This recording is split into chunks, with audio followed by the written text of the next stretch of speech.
moving along to real world analytical processing, this never happens without transactions. In the old days, first, there were two parts to every business infrastructure. One would be the transactions that recorded all the operational infrastructure of the company, and the other one would be the data analytics called OLAP, which supported management questions and reporting. So basically, the transactions have a lot of writes and reads, of course, and give you the just-in-time, the latest information about the company's, say, sales or revenues or trends. And then the analytics part analyzes those to support future decisions. All of this happen typically in the CPU. Now, today we have systems that, because we need fresh data in the analytics, we're recognizing this need, the systems handle both transactions and analytical processing on the same database. So we don't have two parts in the company that do each one of these things. We have just one software, one infrastructure that supports both transactions and analytic at the same time to improve freshness in the analysis data. And that's today called hybrid and transaction analytical processing, or HTAP. Now, the data is typically fetched from main memory, and it's typically fresh because it just got produced by the transactions. However, there's a lot of clashing in the performance, in the execution, in the CPUs between transaction and the data analytics tasks. And at the hardware level, the CPUs are mostly a task parallel medium. So for data analytics tasks, which are mostly data parallel, they're not necessarily the best medium. As I said, hardware is becoming heterogeneous, which means that we have GPUs, and the links, the interconnection links between the CPUs and the GPUs are becoming faster and faster. And it used to be the case that the GPU could only access data very, very slowly from main memory, but now the GPU's link can be as fast as the classical DRAM link from the CPU. So this creates an opportunity to separate the tasks and run the task parallel workload on the CPU that's naturally task parallel, and the GPU that has thousands and thousands of threads available to run data parallel processes can run the data analytics part. The problem, of course, with doing that is that we need to transfer the fresh data from the DRAM to the GPU, but if with the right scheduling, we can do that. And that gives us way faster parallel execution. So that's a project we have to schedule correctly and efficiently the tasks to the CPU and to the GPU, and orchestrate the scheduling of these tasks so that the GPU always has fresh data to provide the data analytics workload.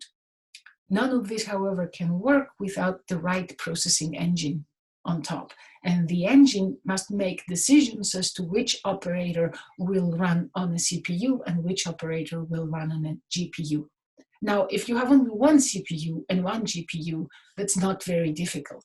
But if you have a number of CPUs and a number of GPUs, and you need to create a query engine which is portable to many different infrastructures with variable numbers of devices in each and variable characteristics in each device in terms of sizes of caches and all that, then you need to either create a specific query engine for every infrastructure, or create one general purpose but will not be hardware conscious. So you need to either give up portability, or you need to give up performance.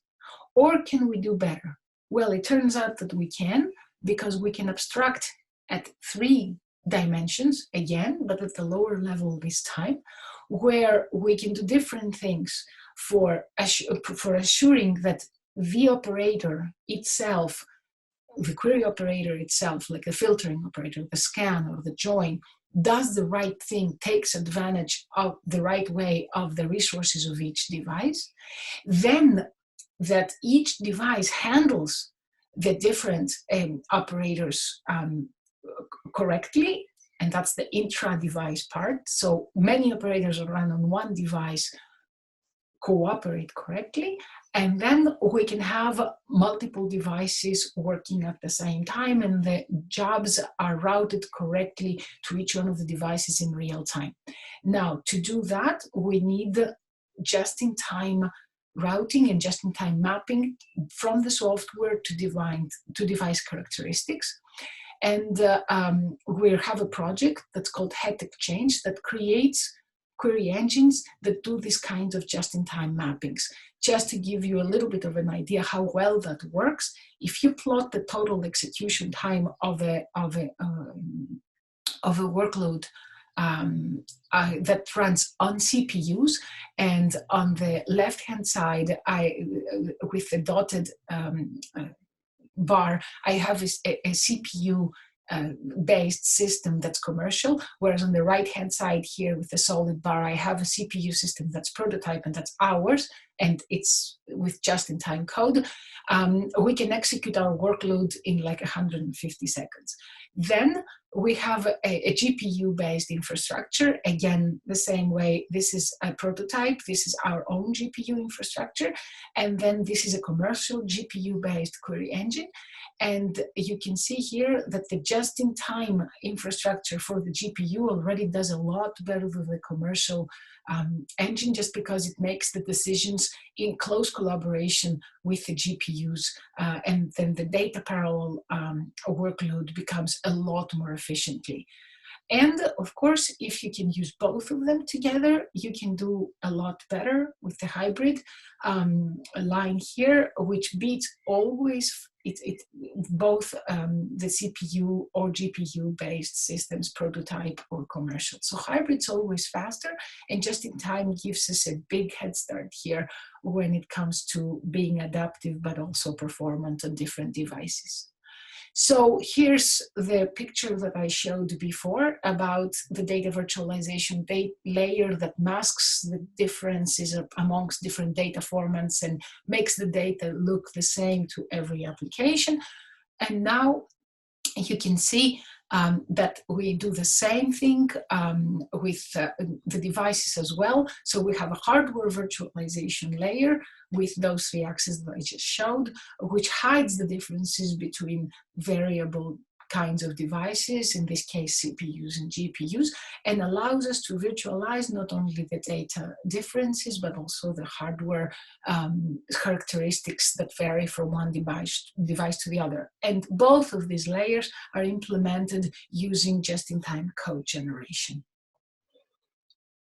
So for our lab, we don't think just AI will do. Artificial intelligence is a great tool, but what we need indeed is real-time intelligence. We need to abolish all a priori decisions that we make when building intelligent query engines and make them in real time in an adaptive way.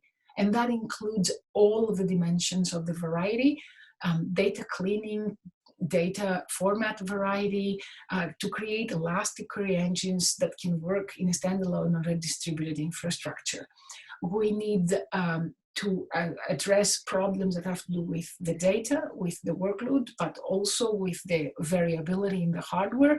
And today's query accelerators are coming in as first-class compute materials, so we should take advantage of them.